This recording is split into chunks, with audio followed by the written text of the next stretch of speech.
नमस्कार, स्वागत है आप सभी का मौसम तक चैनल पर। मैं हूं देवेंद्र त्रिपाठी। दोस्तों, आज 30 सितंबर है और आज के साथ ही मॉनसून 2023 का समापन हो जाएगा सीज़न का। अभी मॉनसून वापस लौटा नहीं है। मॉनसून देश में तमाम जगहों से भी लौटना बाकी है, सिर्फ यहाँ पर लौटा है और नोखरा, बाड़मेर और जोधपुर से होकर के मॉनसून की जो वापसी की सीमा रेखा है गुजर रही है। और इस वीडियो में, इस बुलेटिन में हम बात करेंगे अगले 3 दिनों की, यानी आज 30 सितंबर और 1 और 2 अक्टूबर की। तो इस दौरान देश में कैसा मौसम रहेगा, क्योंकि बहुत इंपॉर्टेंट है ये जानना।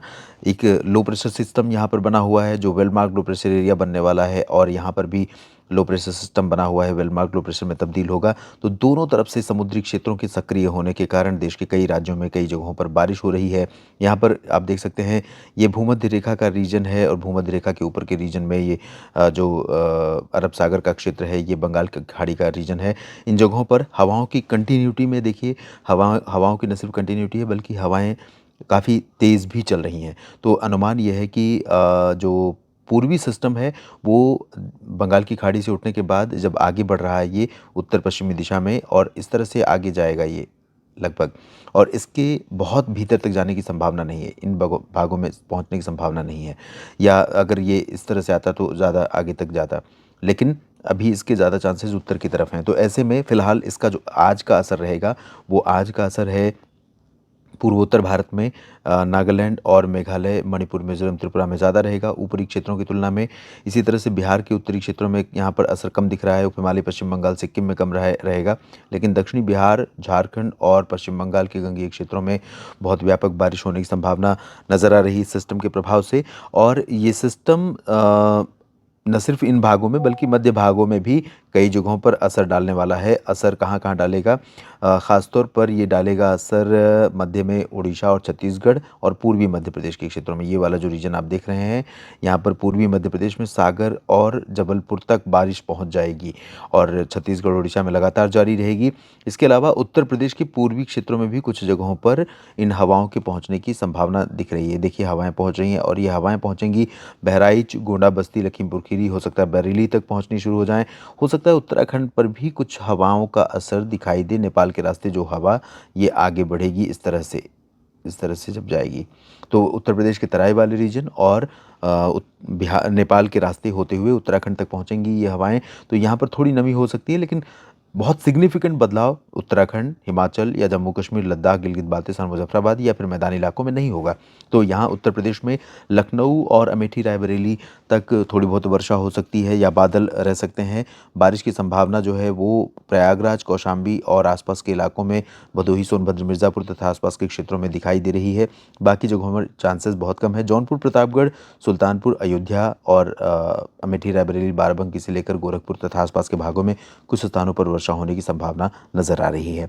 इधर पश्चिमी उत्तर प्रदेश और उत्तर पश्चिमी मध्य प्रदेश के क्षेत्रों में अधिकांश जगहों पर ड्राई वेदर रहेगा। और अब तो इंदौर, उज्जैन में भी, देवास, धार, खरगोन, बैतूल में भी बारिश की उम्मीदें कम कम दिख रही हैं। होशंगाबाद, छिंदवाड़ा में भी बारिश के चांसेस कम हैं। और गुजरात, राजस्थान, पंजाब, हरियाणा, दिल्ली, इन सभी क्षेत्रों में आज ड्राई वेदर रहेगा। लेकिन महाराष्ट्र में आप देखें, यहाँ पर महाराष्ट्र के विदर्भ में कुछ जगहों पर, कोंकण, गोवा तक बारिश की संभावना है। कोंकण, गोवा में बहुत भारी बारिश होगी। मध्य महाराष्ट्र और मराठवाड़ा में कई जगहों पर बारिश होगी। विदर्भ में कुछ जगहों पर बारिश होगी। इसके अलावा यहाँ पर गोवा और तटीय कर्नाटक, केरल के भागों में कई जगहों पर व्यापक वर्षा हो सकती है। उत्तरी तटीय आंध्र प्रदेश और उत्तरी तटीय तमिलनाडु के भागों में कुछ स्थानों पर वर्षा होने की संभावनाएं हैं। और बाकी आंतरिक इलाकों में, तेलंगाना या कर्नाटक के आंतरिक हिस्से, तमिलनाडु और केरल के आंतरिक क्षेत्रों में फिलहाल लाइट रेन होने की संभावना है। ये तो रही आज की स्थिति। और अब जानते हैं नए सीजन का पहला दिन कैसा होगा, यानी 1 अक्टूबर का दिन कैसा रहेगा। दो परिवर्तन आप देख रहे हैं। एक तरफ ये जो सिस्टम यहाँ पर बना हुआ है अरब सागर के मध्य और पूर्वी भागों पर, गोवा, कोंकण गोवा के तटों के पास, ये उत्तर की तरफ मूव करते हुए धीरे धीरे कमज़ोर हो रहा है इस तरह से।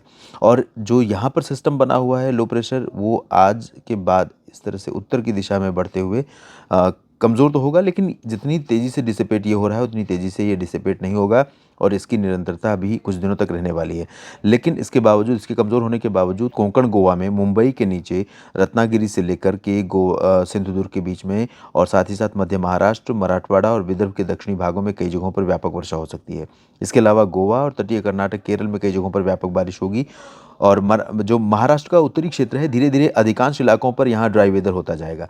लेकिन ओडिशा, छत्तीसगढ़ और आसपास के इलाकों में तटीय आंध्र प्रदेश में कई जगहों पर वर्षा का क्रम लगातार बना रहेगा। इसके साथ जब सिस्टम आगे बढ़ेगा ये पूर्वी वाला, तो ये ओडिशा के उत्तरी भागों में, झारखंड और पश्चिम बंगाल तथा बिहार के दक्षिण पूर्वी क्षेत्रों में, ये जो रीजन आप देख रहे हैं, इन भागों में कई जगहों पर बहुत व्यापक वर्षा दे सकता है। पूर्वोत्तर भारत के राज्यों में अगर देखें तो मेघालय में और नागालैंड, मणिपुर, मिजोरम, त्रिपुरा यानी दक्षिणी भागों में यहाँ पर कल भी बारिश होने की संभावनाएं बनी हुई हैं और कई जगहों। बाकी अरुणाचल प्रदेश और असम, साथ ही साथ उप हिमालय पश्चिम बंगाल, सिक्किम और बिहार के उत्तरी क्षेत्र और पूर्वी उत्तर प्रदेश के कुछ भागों में बारिश होने की संभावना रहेगी। उत्तर प्रदेश का जो पूर्वी रीजन है यहाँ पर ज़्यादा चांसेस तो नहीं है, लेकिन कुछ इलाकों में जिसमें वाराणसी से लेकर भदोही, सोनभद्र, मिर्ज़ापुर और चंदौली से लेकर कौशाम्बी के बीच में, फतेहपुर के बीच में कुछ स्थानों पर बारिश हो सकती है। प्रतापगढ़ और जौनपुर, साथ ही साथ सुल्तानपुर, अयोध्या तक थोड़े बादल गरज वाले कल भी पहुँचेंगे। थोड़ी बहुत वर्षा भी हो सकती है। इधर मध्य और पश्चिमी क्षेत्रों में बरेली, शाहजहांपुर और झांसी तथा आसपास के भागों में बादल छाने की संभावना नजर आ रही है। और उत्तराखंड, हिमाचल, जम्मू कश्मीर में इस नमी के साथ डब्ल्यूडी का थोड़ा सा कॉन्ट्रैक्ट रहेगा, तो इसमें थोड़ा सा बादलों के पहुंचने की संभावना है। बाकी मैदानी इलाकों में पंजाब, हरियाणा, वेस्ट यूपी के बाकी जगह या राजस्थान, गुजरात, इन भागों में शुष्क मौसम रहेगा। और 2 अक्टूबर को इस सिस्टम का प्रभाव थोड़ा-सा इंटीरियर पोर्शन पर दिखाई देगा और जो लो प्रेशर बंगाल की खाड़ी में अभी दिख रहा है, वो आगे बढ़ते हुए झारखंड, एडजॉइनिंग बिहार और आसपास के भागों पर पहुंच जाएगा। और इसके चलते बंगाल की खाड़ी की जो हवाएं हैं, वो बिहार के ऊपर, उप हिमालय पश्चिम बंगाल के ऊपर बहुत ज़्यादा तेज़ इंटेंसिटी के साथ, बहुत ज़्यादा कंसिस्टेंसी के साथ लगातार पहुंचने लगेंगी। इसकी वजह से सब हिमालयन वेस्ट बंगाल यानी कि सिलीगुड़ी, जलपाईगुड़ी, दार्जिलिंग और सिक्किम और एडजॉइनिंग बिहार के कुछ हिस्सों में, खासतौर पर बिहार के उत्तरी भागों में जहां पर बारिश बहुत कम हो रही है, इन भागों में कुछ बारिश की गतिविधियां बढ़ सकती हैं। और साथ ही जो दक्षिणी हिस्से हैं वहां पर बारिश की इंटेंसिटी बहुत बढ़ जाएगी। तो किशनगंज, अररिया, पूर्णिया, खगड़िया से लेकर सुपौल और पटना के पूर्व में वैशाली, नीचे के हिस्सों में अगर हम देखें तो बक्सर, कैमूर, गया, नवादा, शेखपुरा, लखीसराय, नालंदा, इन सभी भागों में कई जगहों पर मध्यम से भारी वर्षा हो सकती है। किशनगंज, पूर्णिया, अररिया से लेकर चंपारण के बीच में भी बारिश की संभावनाएं रहेंगी, लेकिन बहुत अधिक बारिश तराई वाले आंतरिक हिस्सों में नहीं होगी, लेकिन जो फुटहिल्स की तरफ हैं उन भागों में बारिश ज़रूर ज़्यादा हो सकती है। झारखंड में कई जगहों पर व्यापक वर्षा की संभावना नज़र आ रही है, लेकिन इंटीरियर पोर्शन में यानी उत्तरी भागों में ज़्यादा चांसेस रहेंगे। पश्चिम बंगाल के गंगे क्षेत्रों में बारिश थोड़ा सा रिड्यूस हो जाएगी। ओडिशा में बारिश में कमी आ जाएगी, खासतौर पर तटवर्ती और दक्षिणी क्षेत्रों में। और छत्तीसगढ़ के उत्तरी भागों में लगातार बारिश की गतिविधियां यहाँ पर बनी रहेंगी, जिसमें रायगढ़ और कोरिया, सरगुजा और अंबिकापुर, बिलासपुर के क्षेत्र शामिल होंगे। पूर्वी मध्य प्रदेश में भी बारिश का क्रम लगातार बना रहेगा, लेकिन जिस तरह का अनुमान पहले था कि ये सिस्टम ओडिशा के मध्य भागों से लैंडफॉल करेगा और लैंडफॉल करने के बाद पश्चिमी या उत्तर पश्चिमी दिशा में आगे बढ़ेगा, तब ये अनुमान था कि मध्य प्रदेश पर भी बारिश बढ़ेगी और राजस्थान के ऊपर भी बारिश बढ़ेगी। लेकिन अभी सिस्टम का ट्रैक थोड़ा सा नॉर्दर्ली होने के कारण मध्य प्रदेश पर बहुत ज़्यादा असर नहीं दिखेगा। और लगातार आप यहाँ देख सकते हैं उत्तरी दिशा की हवाएं मध्य प्रदेश होते हुए महाराष्ट्र के उत्तरी भागों पर पहुंच रही हैं, और इसकी वजह से इन सभी रीजन्स में लगातार ड्राई जो मॉइस्चर है वो कम हो रहा है एटमॉस्फेयर में, और नमी कम होने के कारण ड्राइनेस बढ़ रही है और धूप का असर बढ़ रहा है। दिन में तापमान बढ़ रहा है, लेकिन न्यूनतम तापमान में गिरावट देखने को मिल रही है। और यही रीजन है जहाँ से मानसून धीरे धीरे वैकेट कर रहा है और आगे बढ़ रहा है, वापस लौट रहा है।